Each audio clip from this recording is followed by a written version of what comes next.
Yeah, welcome to Coffee and Cannabis. I'm your host, Alyza, and this is Corey, what up? And today we have a powerhouse in the building. We got Ashley from Beverly Delivery Company, and she is the COO and founder. Please give it up, Ash. Thank you so much. Thank you for coming. But before we get into your interview, you see, I'm already fucking high.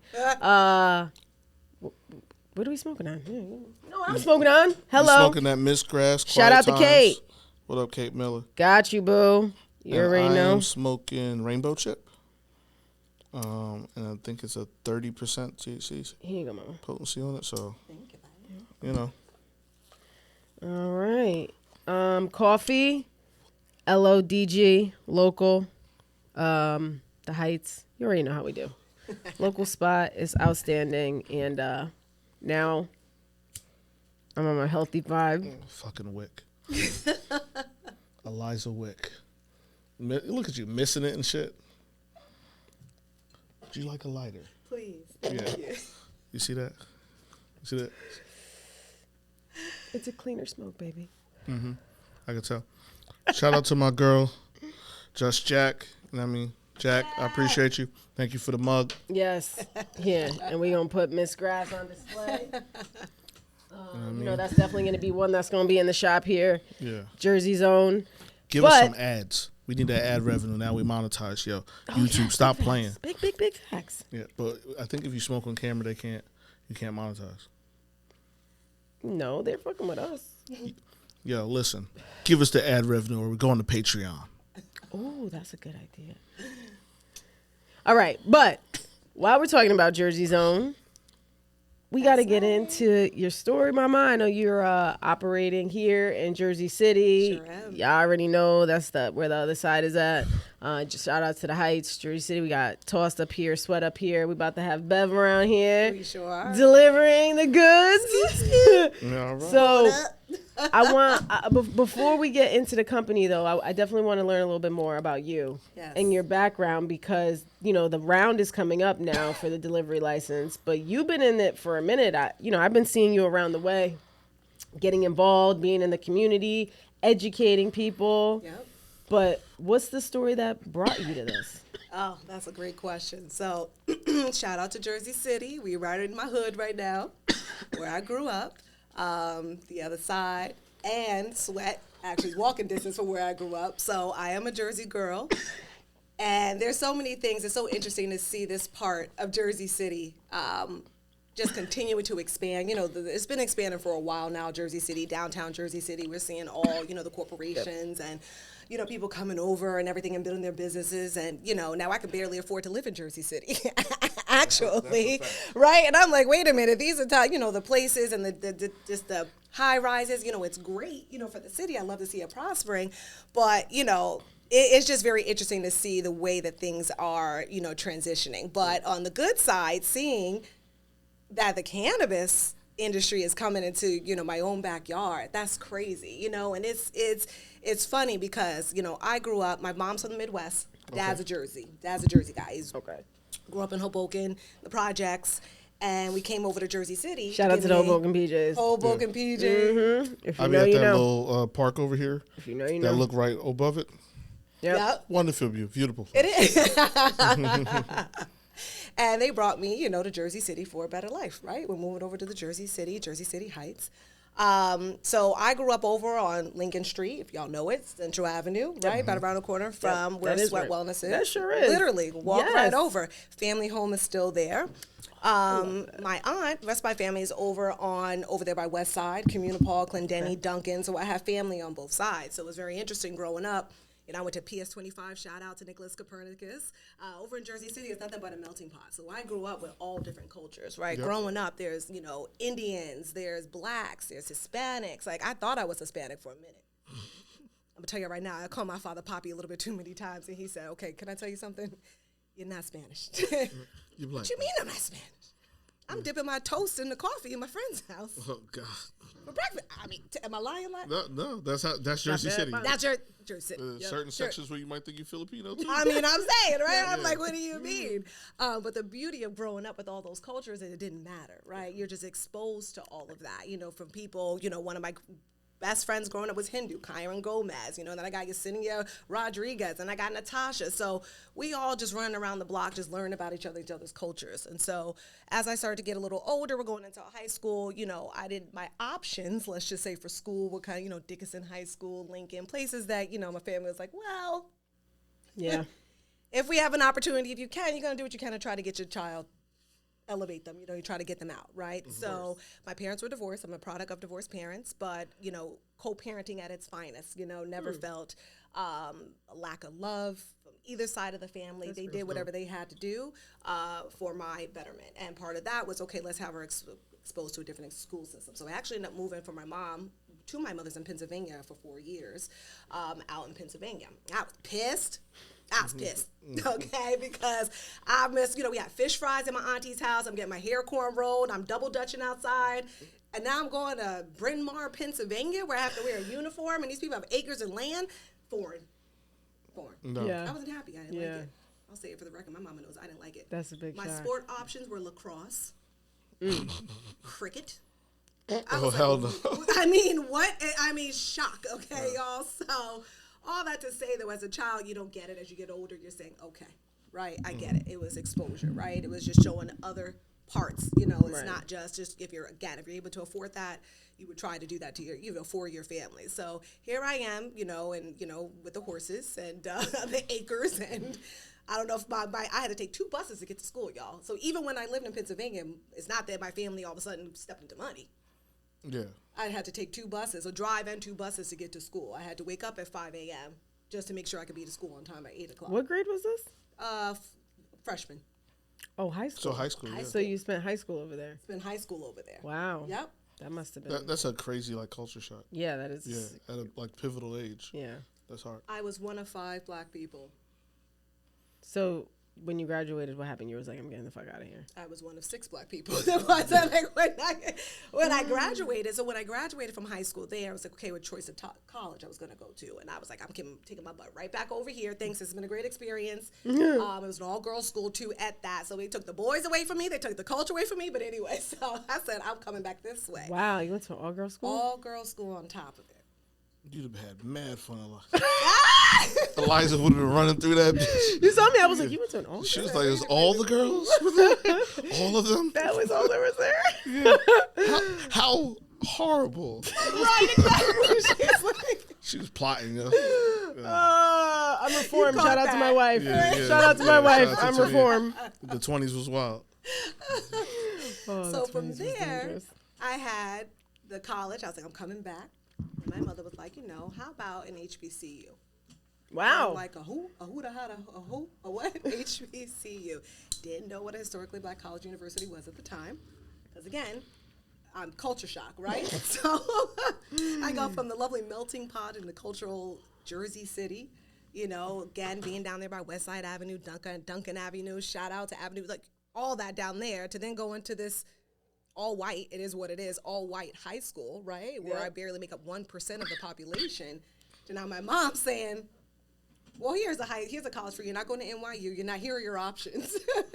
And one of them was a HBCU. So she said, okay, let's tour it and let's see what you think. So I toured, Temple University, that's not HBCU, but, close enough, Howard, Hampton. And so ultimately I went to Hampton. But what's crazy is that when I identified you went to Hampton? I went to Hampton. No, I went to Hampton University. Oh, my wife went to Hampton. Oh, shoot, the real HU. I was about to say, I was waiting for it. I was like, she gonna say it? I ain't getting into that because she didn't graduate from there, so. She didn't go to Howard, did she? She just, I don't know, I guess she wanted to come home. Okay. She went to RU. That's where she graduated. That's how Corey and her. Oh, okay. Yep. Ruckus. Fair enough. As long as she didn't go to Howard, then I wouldn't have a problem. But that's cool, but. So sick. I had to say it. Forever have to say it. I knew that was coming. You knew it, right? The second she said Hampton, I said, here we go, the real HU. Yep. Here we go. They can't help themselves. Yeah, no. Can't help ourselves, right? It's like a Virgo telling you they signed. Exactly. Just saying. Go ahead. You know I'm a Virgo. So you're at this really white school, and then you're like, I'm going to an all black school. All black school, right? All right, so now you're at Hampton. Shock. Another culture shock. What did you go for? Listen, well, first I went for psychology. Okay. All right. And I was like, I just love people. And I'm like, you know, I'm going to be a psychiatrist and yada, yada, yada, until they told me I had to go to med school. And I said, okay, what else is there? Yeah, I'm good. I'm good. But of course, that was like well into like my junior year. And I said, all you thinking about is I'm trying to get up out of here. What do you mean I got to go to med school? 8 more? How many years? No, we're not doing this. What else is an option for me? But what's crazy, though, when I chose Hampton, a lot of my friends were upset with me that I made in high school. And I kept getting questions like, why are you choosing to go to a black school? Like, did we do something wrong? True they story. asked you that? True story. Well, because it's okay to live in a white world, but how dare you live in a black world? Well, there we go. And a young person having to explain, first of all, understand that question, right? Like, what does that even mean? And to explain, because it wasn't anything intentional, right? You're just saying, you do your college tours, let's figure out, you know, which school I like best. And then I'd never been around, of course, once again, Jersey City, there's all different cultures and ethnicities and, you know, potluck considered of, you know, rice and peas and, you know, you're getting a little bit of everything, you know. So that was still a culture shock, too. Yeah, that's still a culture shock. Yeah. You know, and so I'm like, why do I have to explain why I'm Damn, going you to being a drowned either school? way. Either way. I'm like, what kind of life lessons, God? What's going on? What's happening here? What are you preparing me for? But, you know, just having to explain your blackness almost, right? I think it's almost, it's not the first time like I ever experienced racism by any means, but just having to explain. Well, you know, I'm black. Yeah. I'm black. And I think that's why she didn't really care for it.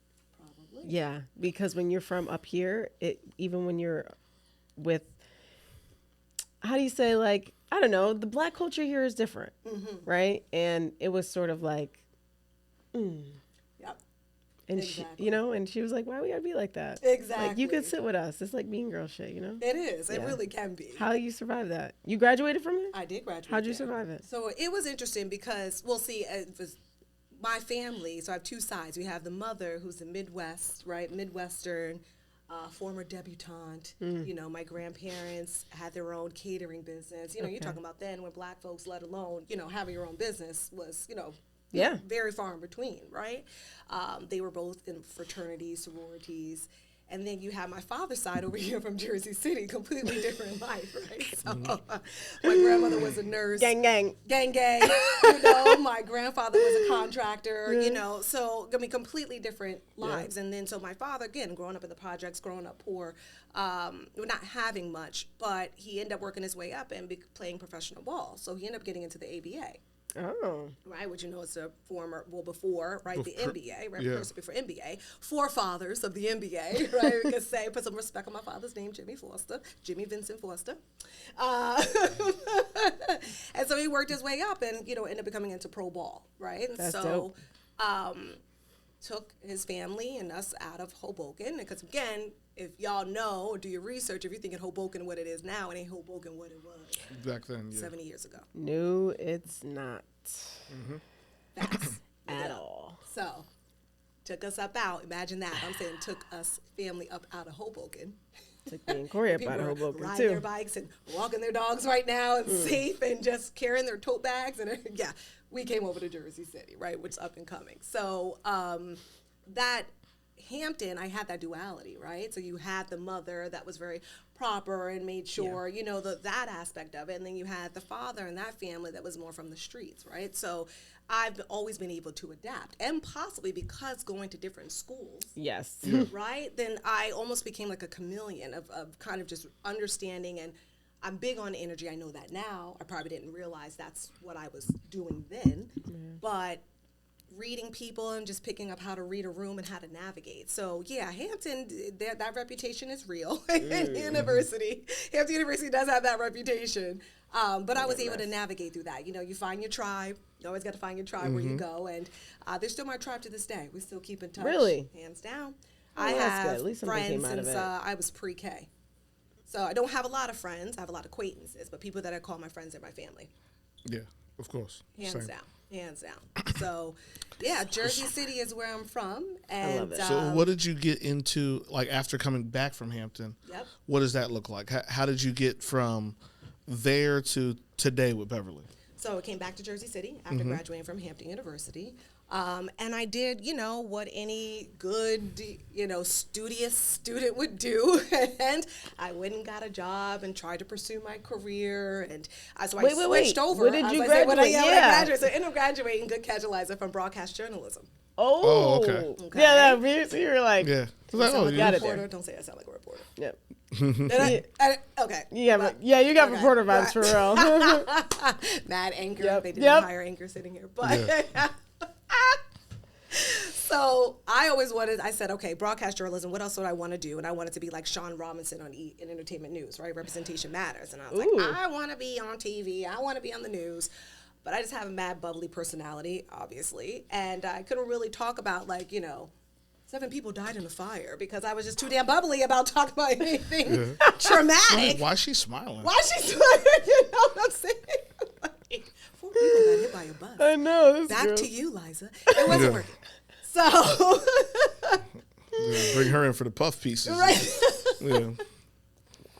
I had to navigate and do something else. So I landed I was a waitress for a while, Dad took care of the bills for a little bit when I came back, but I just wasn't really comfortable with that, right? And I was like, no, I'm great. I could do it on my own. So I started waitressing, bartending. I was even working at a cafe in Hoboken, just multiple jobs, just trying to figure out where I was going to land. Was an assistant for a while, landed in retail. So long story short, my whole stint in my career became in retail. Just one of those things where I was like, I've been working since I was 15 years old. Party City was my first job. Shout out to Party City. And I walked up in there like, I want a job. Like, how old are you? I think, I was actually 14. They told me to come back. So you're too young. You have your whole life to work. Come back. And I did. A year later, I came back and I was working. But anyway, so retail and worked my way up to into being like district and regional manager. So I did pretty well in that industry, in retail industry, and just worked for, fashion industry. So Victoria's Secret, Club Monaco, just household name or companies. End up running New York, New Jersey, the major markets, right? And so learned a lot again, but I think that's just part of those people skills, right? And again, like I said, being able to maneuver in rooms and adapt to different cultures and respectfully, and I think that just afforded me to be able to handle, those situations. Well, that works for retail. That makes sense. Right? The customer service aspect of it, yeah. There you go, right? The customer service aspect of it. So fast forward now to, I want to say my age, my late 30s. I put it out there, so all good. I'm still grinding, doing what I do. I have a pretty, stable life, right? I have my job, I'm paying my bills, I have my apartment, I'm out the house. Actually, my first apartment was Brooklyn, and I was like, soup, y'all. I was like rented out a brownstone from a young black couple. They were only in their mid-30s. They had bought it off a foreclosure. I was so impressed when she was a lawyer. He was a young executive, and I was just so impressed that they just owned this home. There we go, right? The epitome of the Cosbys.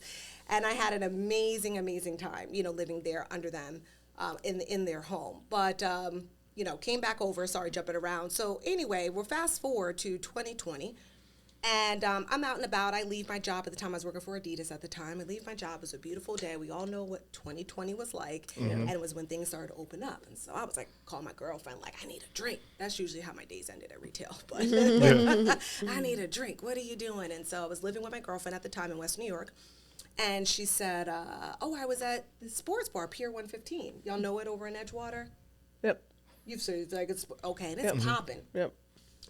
And y'all, at the time, it was popping. They were wilding. They had, it felt like it was 2018. I mean, I swear to you, they had bottle service. They had, pandemic who? Pandemic what? Yeah. This was already when the pandemic had happened? She's saying like in the fall. It had to be like fall or something. Yeah, like summer. Like when they opened, in summer, it did open up for a little bit. Yeah, that's right. Start getting a little cute. Like, you can step your toe outside a little bit. You could, put your mask past your nose. It was like one of those. So I came out. My girlfriend and I are out. We went to order a drink. We were mad uncomfortable. I was like, I don't know how to order a drink anymore. Everyone had to get reacclimated right after 2020. So I was like, I don't know how to order a drink. There's mad people. They're touching. They're going to touch me. I'm going to die. Long story short, a gentleman walks by, and he's like, are you ladies trying to get a drink? And I was like, yeah. He goes, well, I already have a spot at the bar. What do you want? I got you. And at that point, some other people have formed around us. And so he ordered a bunch of us drinks, and I told my girlfriend, you got to take one for the team. About to get a drink, so, do whatever, do something. Right? Talk to him. Talk to him. He's getting us a drink, love. right? So it's like, no. So anyway, we got our drink, thanked the gentleman, and, went around our way, found a spot at the bar, and had to order some food. appetizer, meal later, it's time for dessert.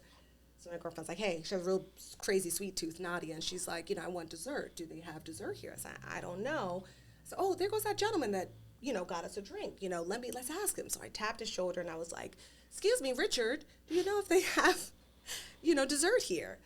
And he turned around and looked at me and said, I don't know, but I know if you call me Richard one more time, like if you call me Richard again, something, I'm not going to answer any more questions. I said, I don't know you, right? Long story short, that's my boyfriend now, y'all. Yeah. That's my boyfriend and my partner right now in life. And his name is Richard? His name is Richard on his birth certificate, but he likes to go by Rich. Oh. So I did not introduce myself to you as Richard. It's Rich. So please don't call me that, ma'am. I don't know you, stranger. Yeah. Damn, after he bought you a drink, too? After he bought me a drink. Cold-blooded, right? Cold-blooded. But I liked it. There's something a little feisty about this little smart mouth. I like smart. Like, what a smart ass. Right, a little smart ass. So some time went on. He had a friend, my friend. We all started mingling, just chill stuff, just chill vibes. Just felt good to be outside, you know what I mean? Just talking to people. So everyone's sharing what they do, and he's an entrepreneur. He was in the cannabis space already. His friend, entrepreneur, owns his own real estate business. And then my girlfriend, she has aspirations of creating her own merchandise. She wants to have her own fashion line. This is great. We're all sharing stories, and so the same said person, right, my current partner and love of my life, says to me, and so what about you? You just don't want to do nothing? You just want to pay bills and die? Or he was on a roll. That sounds like he's feeling one. That sounds like feeling one. Yeah, okay, so first, that sounds like entrepreneur talking, though. Right? Yeah. I say shit like that to people too. You do? Yep. So, I was cool. Everyone being an entrepreneur, sharing. I was good. Working and I guess paying bills and dying. Yeah. Some people just like to coast through life. I didn't think anything was wrong. So all that to say, I bring that story up because that really was a catalyst to me starting to think a little differently. Yeah. I mean, again, going back to the pandemic, how many, I think they said that was more people left their jobs and turned into entrepreneurial, or really pursued, things projects and things they had been thinking about, but they just needed a little push. Yeah. And so that just made me thinking like, okay, well, I was like, well, what's wrong with working? Nothing's wrong with working, right? That's how I was raised. You get a job, you go to school, you get good grades, you get a job. We know, right? We know what it is. So while we're dating now, he got me past all the smart asses, got him a date.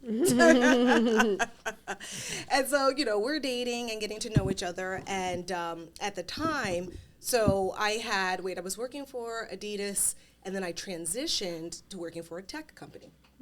And the tech company was run by a former senior VP of Apple, Ron Johnson. And his whole concept was, we have retail, we have e-com, and what was going to be the next kind of wave of consumer behavior. Everything is digital. He's saying people are going to start to shop more and more for convenience. And so he created a concept called Enjoy Technology, where you order your tech devices and they are brought to you. Mm-hmm. Okay, so I end up getting hired with this company, start off running the Brooklyn office, and then end up running all of 5 offices in New York, and then coming over to Jersey as well to run our Jersey offices. And it was amazing. It was like, duh, why not, right? If you could at the time say, hey, I want to upgrade, iPhone 15 came out today, right? So I'm going to go online, place the order. I get out of work. Someone not only is going to have the phone there for me at my home, but we bring the Genius Bar to you. Help you set up and all that? Whole thing.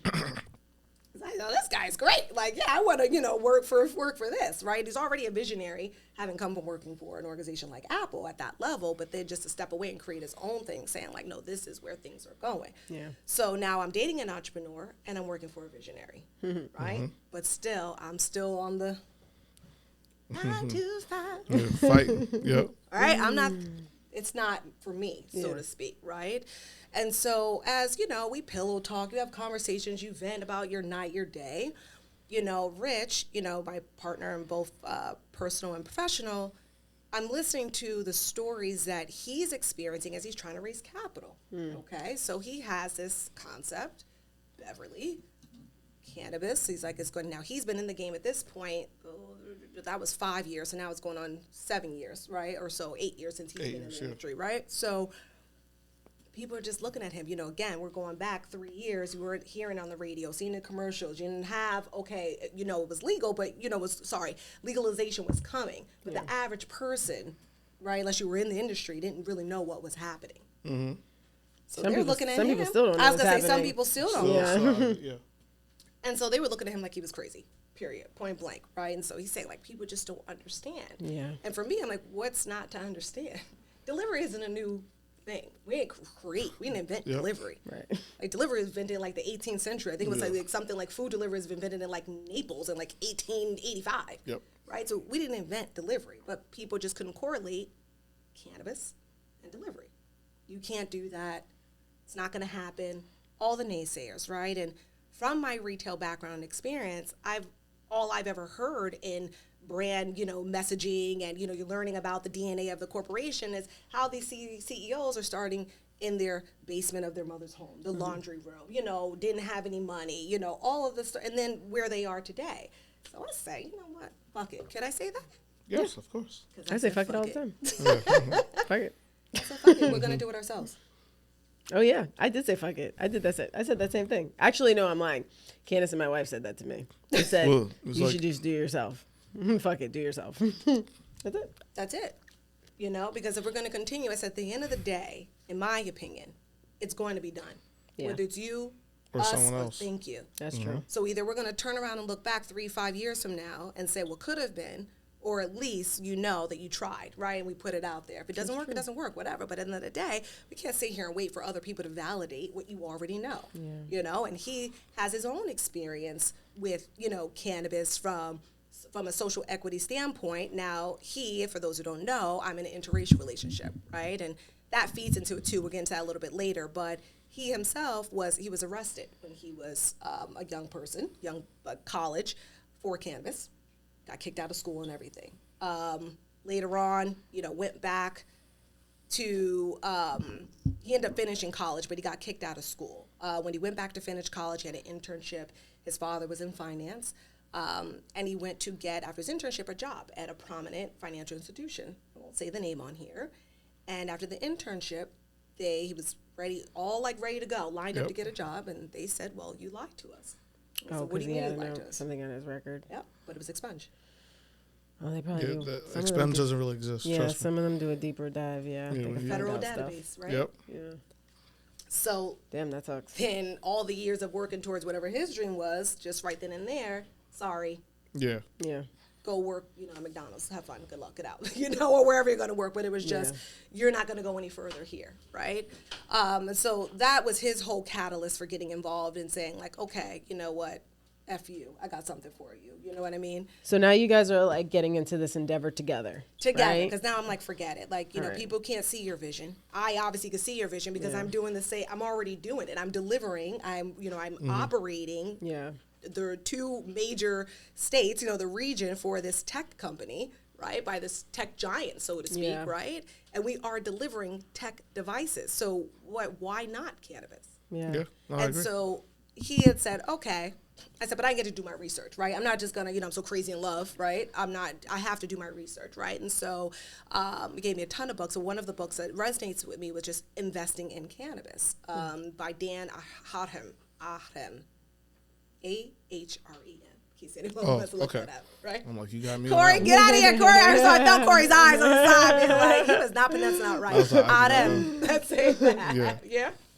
And it was about investing in cannabis. And so I started doing my research. And that basically book was just a foundation of cannabis, just from it being, criminalized to, used obviously as a weapon to the first country, obviously Canada, that spearheaded cannabis, to the challenges, everything. And so it was mind-blowing. It was mind-blowing for a person who, of course, I'm familiar with cannabis. I'm from an area that, is my cousins and all them. It just is what it is, right? Like, it's not like it was a new thing to me, but applying business to it was. Right. Investing. And so I first said, okay, well, I'm going to start off. Obviously, I invested a couple of dollars I had saved up. But then again, after just continuing hearing people wasting his time, in my opinion. So if you want to do business with me, and again, you know, this just could be because of my going to Hampton University or my background, you know, if I'm interested in doing business with you and I say, okay, yeah, Liza, I want to hear your pitch. Like, you know, that sounds great. Let tell me a little bit more about it. But I'm going to meet you Friday night at 8 p.m. at a club. To do a pitch? Thank you. How can I hear you? Because it's cannabis, so people wouldn't treat it like serious business. Oh. So it's like, oh, just meet me out and tell me about it, and that's Oh. it. It's that time in cannabis where it wasn't big enough business-wise, or at least respected enough business-wise for people to treat you like a serious individual. Oh. Wow, I wouldn't be going. They would miss the boat. If y'all know the things Alyza be like, nah, you didn't approach me right. You say no to. Yeah, I say no to a lot of things. Way worse than that. Like, I'm really that. I just didn't feel that. I'm good. Yeah. I'm good. Like, let's pass on that. Yep, the energy's not there, or you're not paying my rate, which is $3,500. I don't know what to tell you. Right, thanks. Yeah, I need good vibes only. You have to feed on that. So I just said these people aren't, like Corey said, taking you seriously, right? And so enough, right? That's it. We're going to do it ourselves because we're wasting time. And so that's really when I started to get involved, you know, to the original question, in the cannabis space, right? So it was because of my relationship. My, you know, partner then and now was already in the space, had already, you know, and his brother is actually a lead cultivator for the state of New Jersey for one of the top MSOs here. He's a cultivator.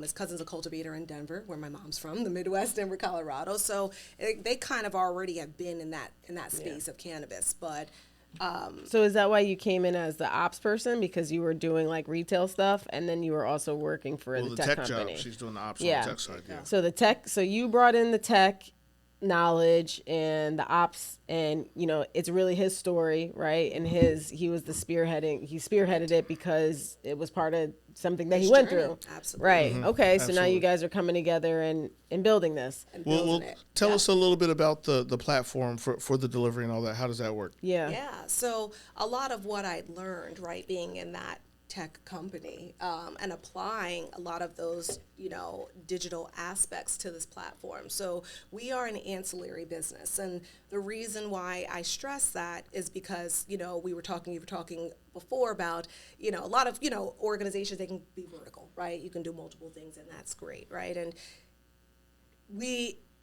that's not where our interest lies. You know, delivery and on-demand and convenience and how people are, our habits just as Americans, right? What we want, when we want it. On-demand service. For sure. It's convenience. Whether, you know, yes, more Americans, more people are working from home, our schedules didn't get any less hectic, right? If anyone knows when you're working from home, you put in more hours than you did at the office. At least they tell you have to go take a break. It's lunchtime, time to clock out, right? As an entrepreneur, you look up, you're like, it's been 8 hours. I just have Tic-Tac. Still here. I'm still here, you know? So we are completely ancillary. So we do not touch the product. We don't grow the product, manufacture anything. We are purely in the service space. So it's just like a Uber app? You could say any type of service platform you think about, DoorDash, you know, Uber, Seamless, Drizzly, right, that popped off in pandemic, right? Drizzly was definitely popping in the pandemic. Right? So that's what we are. You know, we are a service company that wants to provide that service to consumers, right? Take it a step further. Being in Jersey City, we know there's no cap for now on how many licenses, right? For delivery? Or dispensaries? She's talking about like how the whole thing with the too many dispensaries in the city. Oh, yeah. Approved from approved standpoint. Yeah, because how you're going to operate by location, or you're going to work with different dispensaries? How does that work? So ideally, our goal is our clients are our dispensaries, right? And also the consumer, but we want to be able to broaden your target reach, your consumer audience, right? We're thinking, okay, if you are a local dispensary, depending on where you're located, where you pop up, right? How far is your reach? How far is your demographic, if you think about it, 5 blocks each direction. Yeah. Okay. How is someone going to know you exist? Or how are you going to sustain your business, right? Let alone whatever the competition with mom and pops. I'm talking about how are you going to compete with the MSOs? How are you going to compete, right, when this does become descheduled, right, and the big, larger corporations come in, right? people right now are very struggling to, their doors aren't even open. They're not even making a profit, right? And so our whole concept, before all of these challenges to continue, the complexities, our whole concept is delivery is just going to go a long way, because one, it's not a new concept. We didn't invent anything. We're just adding tech. Right. We are in a digital era. Everything we do is just continuing to advance our whole lives. I mean, it's just, we can't even leave our house without our phone. That's a fact. You know what I mean? Yeah. It's just, we feel naked without it. It's just a part of our DNA now. And so applying this booming industry in cannabis, we say, okay, how can we really service the industry? How can we service Jersey City, right?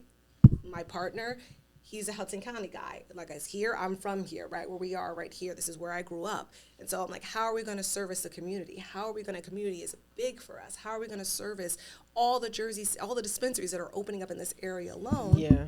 Yeah. If people don't really, okay, who can I find, who, and who has what, who selection. Has what, right? And, eventually, we're starting in Jersey. We're starting in Jersey City. Of course, we would love this to be global. It has all of the potential to scale, to be global. And the idea is, once again, there are other delivery companies, right? We know there's Ease in California, right? We know that Massachusetts, we can go with the different states that have been around and what their delivery challenges have been. Some of things were required by the state that didn't help. But, we're saying, okay, at the end of the day, if people have a platform, right? A mobile application available on Android, iOS, and website, to say, hey, I'm going to look at the dispensary in my area, whether we have the highest traffic. We're right here by New York. Yeah. Okay, I'm visiting New York. I'm staying in Jersey. Okay, I just feel like smoking, whatever the case may be. Click up a button. Oh, well, I'm right over here by the other side. I'm right over here, toss. Perfect. I'm going to swing on through. You wouldn't necessarily know that. Give a little more in-depth explanation of how, I just want to envision how you operate it. So someone's on their phone. Is it that when they go to it, they find the dispensaries that you guys work with, and then when you got your partners that are listed there, it shows their product? Or is it like Weed Maps where you can see any dispensary and then you guys will go pick it up at any place? It is with who we're partnered with. Okay, so on the app, they're only going to see the people that you guys are partnered with. Correct. Okay, that sort of makes it a little cooler too, because you have it's that. Curated. Yeah, it's curated, and you have that relationship directly with that retailer. So if that retailer is like one that's popping, which is definitely going to be here at the other side, people are obviously. Yeah, people are waiting for us to come. No, it's big facts. I know. So people would be excited, like, oh yes, this is the delivery company that's fucking with the other side. I'm definitely gonna. Yeah, that's kind of cool. Yeah, that's dope. Yeah. Absolutely. And then you get to decide what you want to feature, right? Yeah. You might say, I don't want to have a whole menu, right? There's certain things that I want to attract my customers in, but God forbid we have another pandemic. God forbid something else has to temporarily shut doors, right? Listen, COVID is going around right now. Hell no. I had like 8 employees last week out with COVID. Telling you, it's probably gonna be just like the flu now, but it's gonna be an every year regular thing. Right. No, but the reality is not even about that. People are lazy. I wasn't gonna say it. I was trying to be nice. No, it's the reality. People are lazy and bougie. And bougie, lazy, bougie, and they want convenience. So if you're gonna bring it to them, it doesn't. To be honest, some people could live 5 blocks from here, and they still gonna call you. I could live upstairs. Bring that shit upstairs. Like, down at the buzzer. No, you bring it up. He's like, no, you come down to get it. No, you bring it up. Yes. Don't worry, I'll tip you on the app. Yeah, exactly. Bring your ass up these steps. I got you. So let's talk about that. How are you gonna, how's that gonna work with like employees and vehicles? Like, do you need a certain kind of vehicle to do? I'm sure you guys have learned so much about delivery, yes, right? we have, That's absolutely. a whole nother license. Tell people about that so they can know like what you would actually, Don't hold give on. away all your IP. Though. I was like, hold on now, Liza, now. That's what you saw it pause. I was like, hold on, we can't give out too much for free. Special. A general idea, yes. because people think that the dispensary, well, it is. The dispensary is one of the most expensive parts, cultivation too. Right. This is a lower entry. Give people an idea of why it's a lower entry, what kind of things you need. Okay, perfect. So basically, it's a lower entry because you are essentially fleet, right? If you think about it, right? And your overhead isn't as high, right? And it doesn't require the brick and mortar aspect to it. Exactly what I was going to say. I think that's part of the chunk of it, right? Yep. The real estate. We essentially, again, because we are a tech platform, we can work anywhere. We don't need an office. We just need Wi-Fi. Also think of it like, Alyza, they're indirect cannabis. They're not cannabis touching in the sense of a grow or a dispensary where they're holding a mass amount of products of it. So the entry port, even on the license aspect, takes less. So you're saving on all the scales. But they're going to spend on their fleet, right? Yes. So and the insurance related to that, because you're talking about vehicles with cannabis in it. Right. So that's where the expense is going to be. And they need to be outfitted? Not necessarily. Okay. Because when you're thinking about safety and security, right, those things come to mind. Those things, are also brought up. We have a solution for that because, there's a lot of questions, how are you going to ensure the safety of your couriers? How do you ensure the safety of the consumers? How do you know the courier ain't going to run off? Yeah. These are probably real questions that the community feels you should definitely explain some of that, because when we have people in the community that are concerned about things, we want to ease their concerns with education. Right, absolutely. So they can get it, yeah. Of course. And so, we have all different measures built into our app, from ID verification, right? Shine that this way, Rich. Sorry. Nope, the other way. There we go. Sorry. Your lights right. Yeah, I did. You see, I stopped the podcast for that. Get my angles. That's right. Don't have me out here fucked up.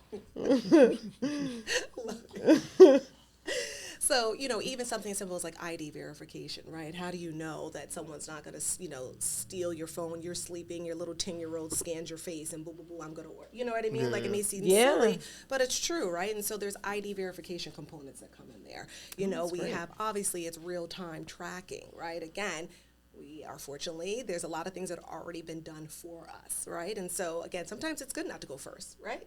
Sometimes it's good when you don't go first. Learn from someone else. You learn from someone else, right? So you have GPS tracking, you have ID verification, and there are certain, components of tech that really, Big Brother's always watching, as they say, right? And people are going to have the privacy, but there are certain components that are built in to ensure that your identity is secure, that obviously we're going to vet the partners and the dispensaries that we decide to partner with, that if they're interested, obviously, in using our service, right, because it is a partnership. And it's an ongoing relationship also, right? And so say for whatever reason, we, have a good partnership or connection with a dispensary, and then maybe they're just in over their head, or certain things happen and they're not able to fulfill orders, or they're consistently messing up clients' orders. Like, we need feedback, right? You have to thrive off feedback. You have to understand, if they order a certain, people are very particular, right? Like, you're very particular about their shit, okay? Especially they ain't gonna make no mistakes. For it. Especially if you're paying for the service. They will pay for convenience, right? There is, they will pay for convenience at any cost, but, there's, for consumers, to your point, for peace of mind, there are ways that if we have to turn off a courier, if we have to turn off a dispensary, there are certain ways that we're able to manage on the back end, right? And we're watching the safety and security. We have an incredible tech team, development team. We have 92 developers, more or less. And, there's 24-hour service. So you have to, build an app, basically. Oh, we have. To, it's all the tech behind that. All the things. Oh, yeah. That sounds like a lot of work. I mean, do you understand any of it? From the grace of my tech job. Ah. And as they say, God makes no mistakes, right? Yep. So, I'm big on energy. I'm big on the universe. I'm big on the law of attraction. I didn't know what I was getting into. I was just excited about it when I had that opportunity. What you know about that? What you know about the secret court? All of y'all are hippies. He calls me stars and moon because I'm always, and shit, retrograde just ended too. I don't know. It did. Retrograde. It must be some shadow shit. Don't tell me your phone wasn't acting up and glitching. There was retrograde? Yeah. Yes. Yeah, you was living through it. When you live positively, it don't affect you, baby. You know what I mean? Yep. Some of y'all live on this plane. Cannot deal with him. All right, please. Let's go back to the tech. So, yes, I have to credit the organization, for really stretching, my knowledge. Again, I already had the logistic background. I already had the operational background. That's just running, a shop, running a region, having to just understand consumer behaviors, right? But then that wasn't really involving technology. Yeah. Spending time with that organization with Enjoy Technology really, took my skill set to another level. So applying logistics, applying tech, and seeing what tech is really capable of doing from the back end, right? We know what tech could do when it works for us, but just really seeing the components and the breakdown. And then you have to have and studying, right? I always say that I'm a forever student. You know what I mean? I love books. To me, you're never not learning. Yeah. My partner and I are always challenging each other, always like, hey, did you check out this book? Share with one another, just stretching our knowledge and, reading things that are uncomfortable. I'm reading hedge fund, superpower Ray Dalio. I would have never heard of him before in my life. But the point is that just learning from the greats and people who have made the mistakes and what they've learned and continuing to humble yourself because the work hasn't even really begun, y'all. Sure the fuck hasn't. So for y'all, it's really just waiting for as the dispensaries open. Right, which is yeah, that's true because you guys can't really do anything. That's why it took so long. Well, Jersey's now we're in a fast break now. So believe something like 9 dispensaries opened in August. Another 4 or 5 opened now in September. There's already I know 4 that are opening in October. It's for the whole state. Yeah, but it's moving fast now. Not fucking fast enough because ain't nobody called me yet. Hello, hey, Mr. Wesley. You know what I mean? Somebody the other side. Let's not put our shit through. Yeah, I'm not. But yeah, so now that we're in that kind of momentum, it'll happen very quick, right? It's gonna we waited all this time. This is going boom, right? Yeah. Right. Shit, Jersey City alone by itself, they could just have a whole meeting of bringing Jersey City people. It's enough of us. That's the truth. Clearly. There really are. And because there's enough of us, clearly you should be very successful. There you go. How are you doing on that front? Because obviously this is twofold. You have to build the right relationships of the places that I guess are the places that people are going to demand. Correct. Right? And you also need to curate the type of vibe that your brand is giving, right? Because maybe you're not building a brand that is all inclusive, right? You have a certain type of, I don't even know how to call it, but you know what I'm saying? You're trying to put together a certain kind of type of dispensary. Yes. It's not all type of. It's not every size. All the different vibes, right? There's the big ones, there's the stoner ones, there's the bougie ones, Correct. there's all different kinds. Yes. Equal opportunity. Thank you for that. You have to figure out what that looks like for y'all, right? So how do you plan to do that? Because that's 2 different, that's a great question. So similar to how we did. I asked it fucked up, but you got it. No, but I got you. Fucking high. Very similar to how we did community service. So, we knew, okay, we already know what this industry is going to do, for us. We already know what this industry is going to be. And so we're figuring out, we were thinking, okay, how do we make an impact? How is our organization going to give back? What are we going to do? I've always been big on community. Even since I was a kid, I worked in a nursing home. When I was 16, instead of going to Spain, I went to the Appalachian Mountains and I slept on the floor because it looked like this. Y'all don't know what it looks like on the other side, but I've always been big on community on the other side service. of the other side. Yes. It's terrible. And, Rich shares the same passion as I did. And so what we said was, we're not just going to help. I said that wrong. We are going to help people. But what I meant is that it's just not because, we're not going to throw money anywhere, right? And so we started to vet different different nonprofits in Jersey City, right? To say, as volunteers, not fronting as we're Beverly, we're Bev, not fronting as we're this kind of organization, we're going to give, no. 2 individuals who care about community. People. Yeah.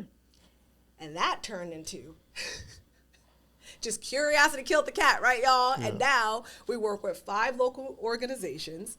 We've curated an entrepreneurship program for an organization called I Am Culture that raises money to send young kids from disenfranchised communities overseas. They can learn different cultures. That's dope. We worked with a wonderful organization called Salt Foundation that rescues food and gives it out to the community. I've seen that one. Mm-hmm. You know, Rich looked the best shape of his life. I say because you're lifting project boxes, but out there doing the work. Yeah, out there doing the work. You know, it's a humbling experience, but eye-opening experience. And our whole approach there was just seeing who's really doing the work, who's just not in front of the camera, who's not just talking the talk, who's just out there, basically really people who actually aren't getting any clout or ain't really getting any press, right? Because they're just in it because they care. That's what they do. And those are the organizations we want to align ourselves with. Those are the organizations that we want Beverly and Beverly's employees to commit to and see what we can do. And everyone needs money, right? What's everyone's number one need? Monetary. That's going to be the first thing. But there's other needs too. I need a location. I've run out of space in my warehouse. My car's breaking down. And these people are coming out of pocket. You know, they have full-time jobs because they have to feed themselves. Yeah. And then they're putting in another 40 hours on the side just because they care. Like, those are the organizations that we want to continue to align in our organization with. It's the same type of approach we're going to do with dispensaries, right? And so, like you said, you've seen us around for a minute, and it isn't all, hi, this is what we could do for you. What can you do for me? Yeah, it's not a sales pitch. Here's my organization. But it's, I think we first met at, like, when they turned Roe versus Wade. I don't know if you remember when the Supreme Court overturned that decision. She's like, I'm probably not going to remember. We were over to MLK. Oh, at the park? They were right over there by the court. Yeah, I had my daughter with me, right? You did. Yeah, yep, that's when we first met. Yep. And then I think I saw you at least 2 more times before it just kind of been like, you know, eventually we see someone a few more times, like, all right, enough. Like, don't I ever see? I see you everywhere I'm at. Right? And I knew what you did. I'll be outside in Jersey City. I'll be outside. I do remember that day, though. I am a hermit crab. So it's that same organic type of relationship and conversation. We are very interested in who you are as individuals, who you are as an organization, your story. And what's crazy, Alyza and Corey, we were at y'all's hearing. And you were in there? No, and didn't even know. That's when I'm synergy. I'm top of the universe. Corey don't want to believe it. We weren't there. We were there for hate. Corey brought me. He believes in the universe. See? Yes, I've been dragged along. So, wait, the first one or the second one? When you guys got approved. Okay, that was the second one. Because Hatham was there for was there. His disagreement with the thing at the time. Yes. With them. Yeah, so he was still there. So. Yep. Mm-hmm. You were there. I was there, but we didn't come for you. We came for him, and then I was like, oh shoot. It was like again, Hatham, us, and Ice-T. And yes. Shout out to Ice-T. Yep. You were there. And that was a long time ago, that's right? That's what I'm saying. How long we been in this? Just seeing what's going on, understanding who's who and how people are moving. And again, not as any agenda. This may or may not work. You know, again, we're not reinventing anything, right? We're just first to market though. We're marketing in this market. But and I will tell y'all, this is the first platform I'm talking about this. We haven't publicized. You guys are the only media platform we have not talked about this at all. About the launch of the company? The company, the launch, nothing. We have not. No, we haven't spoken to any press, any media, and I'm in media. I'm a writer. Yeah. So after, speaking of the tech company I worked for, it eventually was acquired. So last year, and I was like, well, damn, now what do I do? And what do you think my entrepreneur partner put that broadcasting degree together? Looked at me and said, how them paying them bills dying working for you now? I said, okay, brother, I hear you. Well, not for nothing though. You already did have a degree in it. I did. Why would you not put it to use? Like, that was sort of like the smartest thing. But you're an entrepreneur, so you would think the same way. That's why. Yeah, see, and that's why. Yep. Right. Facts. Well, and you can freelance, and there's ways to get a bag off. Yeah. So go ahead, Corey. I'm sorry. You know me. I always want to get money. Yeah. So I took it and ran with it. But I'll tell you, because of him and because of the community activists I was around, it really inspired me. It sparked something in me. I already was committed to us doing this as a couple, as a unit, but I still have my safety net. But being around people that are so passionate about what they do, seeing that community service and seeing that there was no monetary exchange for it, and then dating someone who's an entrepreneur who wasn't making any money, was putting his blood, sweat, and tears into this. And again, the naysayers come in all forms. You know, again, interracial couples. So we're getting pushback because black, white folks don't want, him dating a black woman. Black women don't want, it's still American of the day. We still got a long way to go. We still got some work to do. So we got that. We're struggling with that. And then we have a business. And then we're getting pushback from people saying, well, just go get a job. It's more secure. Did you guys fundraise? We did fundraise. We strapped everything. Okay. We took out of savings. We poured everything into it. Like 80%, 90% of the funding is from us. Wow. We self-funded it. Okay. We started to do, like early in the summer, we did community events. Because part also while we were out in the community, we kept hearing people say, oh, you're in cannabis, how do I get in? Yeah. Now you're asking, I'm sure you guys experienced this, you're asking this in 2022, it's too late. 2023 is even later. You can get in, but I could grow. What do I do? I don't know. And it just was hard. I don't know where to start. Real shit. I don't know where to go. I don't know who to speak to. I don't know where to start. And it was like, okay, well, we could try to connect you as we're making connections. Let's not, but it kind of is a little too late. So how else can you get involved, right? Yeah. It's not shutting the door on you, but where's your expertise? It's pounding the pavement. Right. I used to do operations at this job, or I was perfect. All right, let's talk. And so continuing to build those relationships, because there are going to be job opportunities. Yeah, we are a tech company, but there's a lot of money in it. And so back to your point of fundraising, I'll wrap it up with here. We did a community fundraising event down over on Communipol in Jersey City. We brought a financial advisor who has his own business out in Jersey City, because our people, that we don't talk about this. Black and brown, we're not having those same conversations, that our white counterparts are having when they're young about how important investing is, what that means, right? So we spend our money. Yeah. We spend our money. More than everyone else. There you go. Runs out of our community in hours. Yeah. Right? You have Chinatown, you have Little Italy, we have these Jewish communities. Where are our communities? Yep. Oh, so it's dope. Yeah. Right? Well, thank you for doing the work. Yeah. I think the biggest thing is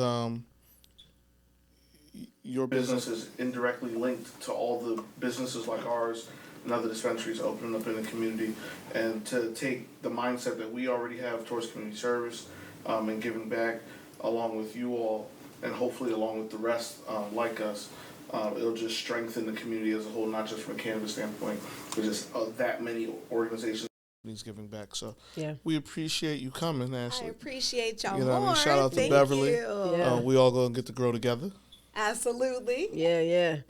Here on the other side. And we're having our second community meeting event on September 30th. Yep. So you could check out our IG at beverly.co, collaborating with Sweat Wellness, Freetown Road Project, AML Consulting. Again, like Corey said, it's all about promoting the cannabis ecosystem. We are a part of business. We are not separate. We're not the others. It's a part of the whole ecosystem. So September 30th, we're having another community meeting, investment meeting, and that's just getting the community involved and them finding out ways that they can get involved and be a part of this new and booming industry.